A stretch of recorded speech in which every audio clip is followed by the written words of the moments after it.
বর্তমানে মালদ্বীপের ভিসা বন্ধ আছে, এটা আপনারা সবাই জানেন। তারপরেও আমার অনেক ভাই ব্রাদার আমি দেখি আমার প্রায় ভিডিওতে কমেন্ট করে যে ভাই মালদ্বীপের ভিসাটাকে আবার খোলার সম্ভাবনা আছে নাকি, এই ধরনের কমেন্ট করতেছেন আমার অনেক ভিডিওতে। সবচেয়ে বেশি এই প্রশ্নটা আমি পাচ্ছি। আর ইদানিং আমি ইউটিউবে ভিডিও দিতে পারতেছি না, তার জন্য অনেকেই ভাবতেছেন যে কি আবার খুলবে কি না, আমরা কি অপেক্ষা করব নাকি, আমাদের কি মালদ্বীপের জন্য আদৌ অপেক্ষা করা উচিত নাকি একবারে বন্ধ হয়ে গেছে, এই জিনিসটা এখনো অনেকেই ক্লিয়ার না। তার জন্য আজকের এই ভিডিওটি নিয়ে আসলাম। কেউ সম্পূর্ণ না দেখে বাজে কমেন্ট করবেন না।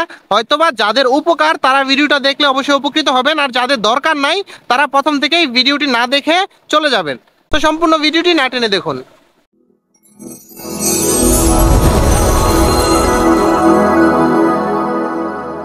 আসসালামু আলাইকুম, it's me MK and welcome back to our channel MK blogs. অনেক দিন পর আবারও চলে আসছি আমি কাইয়ুম মালদ্বীপ থেকে নতুন একটা ভিডিও নিয়ে।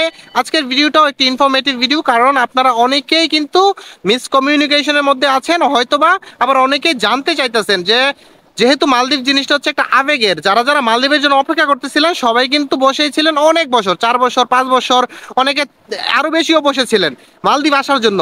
কিন্তু হুট করে মালদ্বীপ খুলছে, আবার হুট করে মালদ্বীপ কিন্তু বন্ধ হয়ে গেছে। বিগত প্রায় 1-1.5 মাস ধরে কিন্তু মালদ্বীপের ভিসা বন্ধ করে দিছে, কিন্তু এটা অফিসিয়ালি আমরা 2 সপ্তাহ ধরে জানতেছি যে ভিসাটা এখন একদম বন্ধ, পার্মানেন্টলি বন্ধ। এখন আপনাদের করণীয়টা কি? যারা যারা মালদ্বীপের জন্য অপেক্ষা করতেছিলেন এতদিন যাবত, আপনাদের করণীয়টা কি? যে আপনারা কি আরো অপেক্ষা করবেন নাকি, আর ভিসাটা কি আরো খুলতে পারে নাকি, এই বিষয়ে আজকের কথা বলার কথা ছিল। এখন কথা হচ্ছে যে মালদ্বীপের সরকার যে নিয়মটা করছে সেটা কিন্তু 1 লক্ষের শ্রমিক, মানে 1 লক্ষ, যে কোনো একটা দেশ থেকে 1 লক্ষর বেশি শ্রমিক তারা আনবে না। এটা হচ্ছে মালদ্বীপের ল অনুযায়ী নিয়ম। আর একটা দেশের আইনের উপরে কিন্তু কোনো কিছুই হতে পারে না। এখন নতুন করে যদি আইন পাশ করা হয়, যেমন ধরেন মালদ্বীপে যেহেতু বাংলাদেশের কর্মী 1 লক্ষের বেশি, এখন যদি সরকার নতুন আইন পাশ করে যে কোনো দেশ থেকে 1,40,000 বা 1,50,000 মানুষ আসতে পারবে, তাহলে কিন্তু আবার নতুন করে আসতে পারবে, আদারওয়াইজ কিন্তু আসতে পারবে না।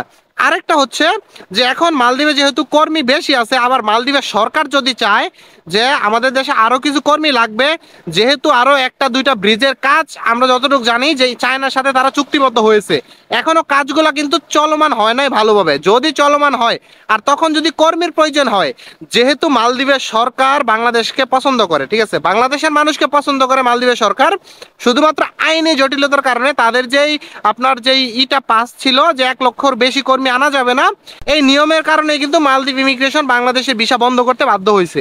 আর নয়তো কিন্তু ঠিকই কিন্তু ভিসা চালু থাকতো। এখন লোক যেহেতু 1 লক্ষ প্রায় 40,000 সামথিং হয়ে গেছে, তার জন্য কিন্তু ভিসা বন্ধ। আর অবৈধ শ্রমিক কিন্তু প্রচুর আছে। এখন তারা কিন্তু অবৈধ শ্রমিকগুলা ধরে ধরে পাঠায় দিতেছে, বা যারা যারা ফ্রি ভিসার নামে মালদ্বীপে আসছেন তাদের উপর কিন্তু অনেক কঠিন আইন চালু হয়েছে। এখন ধরতে পারলে আপনার মালিক যদি দায়িত্ব না নেয় তাহলে কিন্তু আপনাকে পাঠিয়ে দিবে দেশের মধ্যে। আশা করছি বুঝতে পারছেন। যদি এরকম ভাবে লোক পাঠাইতে এটা কোনো সময় 1 লক্ষের নিচে চলে আসে, অবৈধ লোকগুলা ধৈরা ধৈরা পাঠাইতে পারে 1 লক্ষের নিচে চলে আসে, তার পরবর্তীতে আবার তারা চাইলে খুলতে পারে বা খুলবে, যেহেতু নিয়মটা 1 লক্ষ।